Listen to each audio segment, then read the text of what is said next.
Comment créer et entretenir son réseau et sa réputation, on vous explique tout. Dans Tips and Tricks et notamment comment soigner son image, se constituer un réseau et l'entretenir, et on va même parler de personal branding. Aujourd'hui, la plupart des recruteurs googlent les candidats avant un entretien, ouais, ça stalk fort, alors fini les photos alcoolisées en soirée, les tweets violents plein de fautes et autres profils LinkedIn pas à jour, on soigne sa réputation.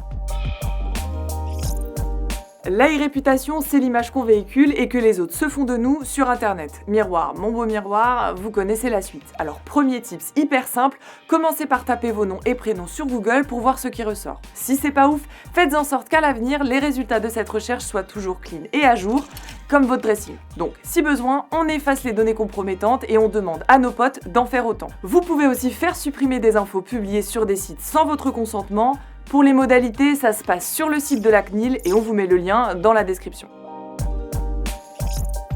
Maintenant qu'on a supprimé les contenus indésirables, on passe certains de ces réseaux en privé. Ouais, surtout le compte Facebook avec vos tofs à l'ancienne, ce serait dommage de perdre en street cred. Faites gaffe aussi aux commentaires que vous auriez pu laisser à droite à gauche. Avant chaque post public, demandez-vous, est-ce que cette publication peut nuire à ma réputation pro ? En gros, il faut que vous ayez un petit modérateur interne pour vous calmer en cas de besoin. On a tous en tête des stars qui ont coulé pour un tweet chelou déterré des années après, so keep it cool, on réfléchit avant d'écrire et de poster des trucs qu'on pourrait regretter. Et parce que l'idée c'est pas non plus d'être des robots aseptisés, on vous conseille tout simplement d'utiliser un pseudo sur vos réseaux sociaux perso, comme ça vous pouvez poster tous vos secret moments au KLM.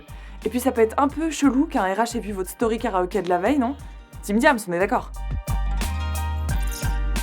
Entretenir son réseau en ligne, c'est un peu comme lire le livre de son prof, s'entraîner pour un marathon ou encore prendre soin de ses plantes vertes. Bref, ça demande du temps et un peu d'effort, mais ça paye toujours. Tout d'abord, assurez-vous que votre profil pic sur LinkedIn ou tout autre réseau pro soit à jour et professionnel. Pas de selfie pris dans la salle de bain, pas de filtre, etc., etc.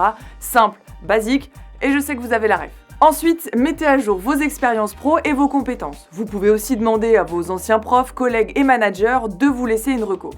Votre profil LinkedIn, c'est un peu comme TripAdvisor, mais version pro. Plus il y a d'étoiles, plus on voudra manger à votre table. Rejoignez des groupes en lien avec votre domaine, suivez des experts et n'hésitez pas à envoyer des demandes de connexion à de nouvelles connaissances. Et ouais, on désactive le mode timide et on se lance, et puis derrière un écran, c'est toujours plus simple. Petit conseil, ajoutez à votre demande de connexion un message perso pour montrer que vous avez pris le temps de vous renseigner sur eux. Comme dirait Orelsan, j'efface ton numéro si t'envoies juste un point d'interrogation.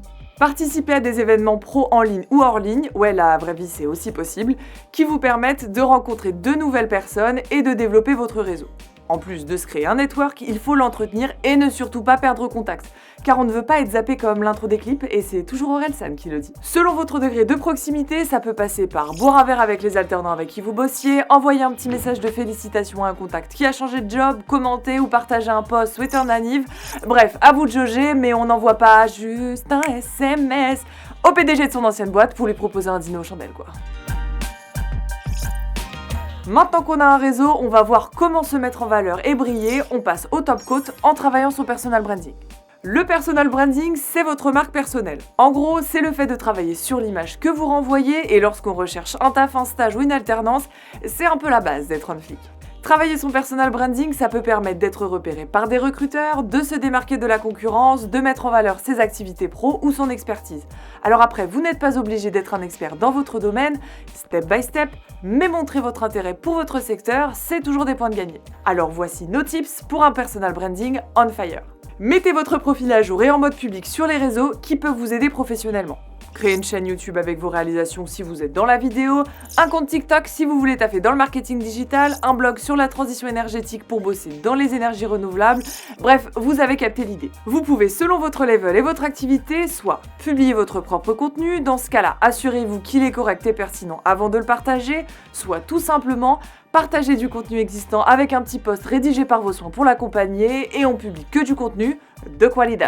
Grande base, montrez votre personnalité. Les posts trop corpos sur LinkedIn, on est d'accord que c'est creepy. Alors, on interagit de manière pro et respectueuse, mais tout en étant cool et funky. En gros, pour faire la diff, soyez drôle et sincère, bref, jouez là à Emily in Paris.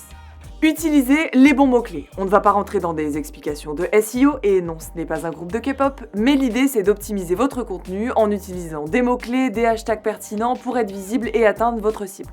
Mini masterclass, utilisez les mêmes mots-clés que les boîtes et les secteurs que vous visez. Et comme vos influenceurs préférés, soyez réguliers dans vos posts pour rester présent. Métro, boulot, poste, petit verre entre potes, ouais, on n'oublie pas l'équilibre pro-perso aussi. Voilà, maintenant vous avez toutes les clés pour une présence en ligne au top, et pour aller plus loin, on vous conseille notre vidéo Speak Up sur le personal branding tournée avec Maud Alaves, ou la vidéo TEDx e-réputation, une seconde identité d'Amgar Malik, mais aussi le podcast Comment développer son réseau professionnel par les geeks des chiffres.